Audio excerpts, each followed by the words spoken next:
கறி குழம்பு டேஸ்ட்டில் காளான் குழம்பு எப்படி செய்கிறதுன்னு பார்க்கலாங்க இந்த வீடியோவில். இது சாப்பாட்டுக்கு, இட்லி, தோசை, சப்பாத்திக்கு எல்லாத்துக்கும் அட்டகாசமாக இருக்குங்க. தேவையான அளவு சின்ன வெங்காயம், கருவேப்பிலை, இஞ்சி, பூண்டு, வரமிளகாய் தனியாக விதை எடுத்து வச்சுக்கலாங்க. பட்டை, கிராம்பு, சோம்பு, கசகசா, சீரகம், மிளகாய் அதையும் எடுத்து வச்சுக்கலாங்க. ஒரு கடாயில் தேவையான அளவு எண்ணெய் ஊற்றிக்கலாங்க. எண்ணெய் ஊற்றிக்கிட்டு சின்ன வெங்காயத்தை போட்டுக்கலாங்க. கருவேப்பிலை, வரமிளகாய் போட்டுக்கலாங்க. இது கொஞ்சம் வெந்ததுக்கப்புறம் ஒரு 4 பல்லு பூண்டு, இஞ்சி போட்டுக்கலாங்க. தனியாக விதையும் கடைசியாக போட்டுக்கணுங்க. ஃபஸ்ட்டே போட்டால் தனியாக தீஞ்சு போயிடும்.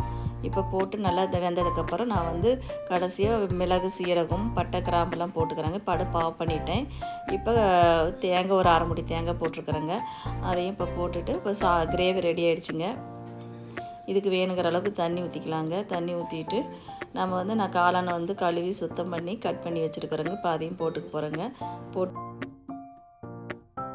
டீஸ்பூனு மஞ்சத்தூள், தேவையான அளவு உப்பு அதையும் போட்டுட்டுங்க நல்லா கிளறி விட்டுட்டு ஒரு தட்டத்தை வச்சு மூடிடலாங்க. ஒரு 10 நிமிஷம் வேகட்டும்.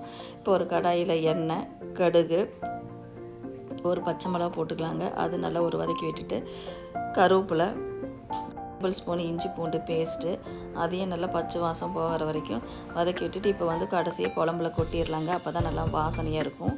இப்போ வேணுங்கிற அளவு கொஞ்சமாக மல்லித்தலை தூவி விட்டுக்கலாங்க. இப்போ இட்லி ரெடி ஆகிடுச்சிங்க. இது இட்லிக்கு கொஞ்சம் தேங்காய் சட்னி, இப்போ காளான் குழம்பு. நீங்களும் இந்த மாதிரி செஞ்சு பார்த்துட்டு கமெண்ட்ஸில் சொல்லுங்கள். சூப்பராக இருக்கும்.